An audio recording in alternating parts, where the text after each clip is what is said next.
Hello guys, তো তোমরা দেখছো আমার দার্জিলিং ব্লগ। আর এখন আমরা লামাহাটা থেকে ফিরছি মানে দার্জিলিংয়ে ফিরছি না, আমরা চলেছি কার্শিয়ংয়ের পথে। লালমোহনে লামাহাটা থেকে খেয়ে দিয়ে বেরিয়ে আমরা সুন্দর করে কার্শিয়ংয়ের পথে রওনা দিয়েছি।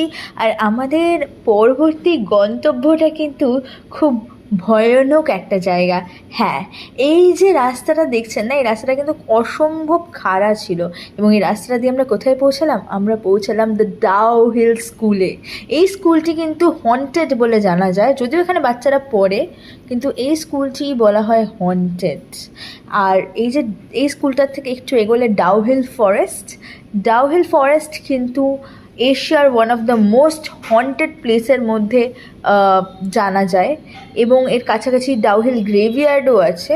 আমরা এই ফরেস্টে এখন প্রবেশ করতে চলেছি।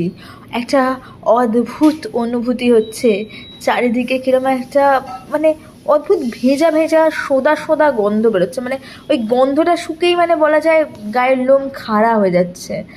কেন এই গন্ধটা বেরোচ্ছে জানি না। এতগুলো পাইন ফরেস্টে গেছি, হতে পারে এখানে স্পেশাল কিছু ব্যাপার আছে।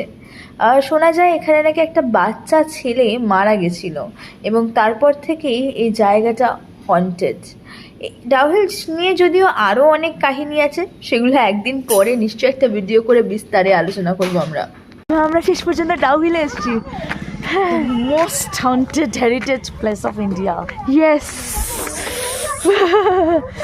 দেখা যায় কিনা, চ্যালেঞ্জ দেখবো কিনা, বেঁচে ফিরবো কিনা। ইয়েস, অলরেডি সন্ধ্যা নামছে, চারিদিকটা অন্ধকার, অদ্ভুত লাগছে।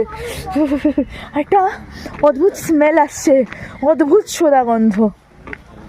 যত জঙ্গলের ভেতরে যাচ্ছি কিরম গাটা আরও বেশি ছমছম করছে, কিরম অদ্ভুত গাছ। আস্তে আস্তে বিকেলটাও নামছে, আলোটাও কমছে।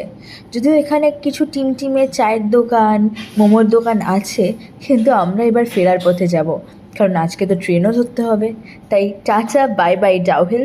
আবার একদিন এসে তোমাকে আরও ভালো করে এক্সপ্লোর করব, কথা দিলাম। আর আপনাদেরকেও আজকের মতো বিদায়। আর of course subscribe my channel for next video.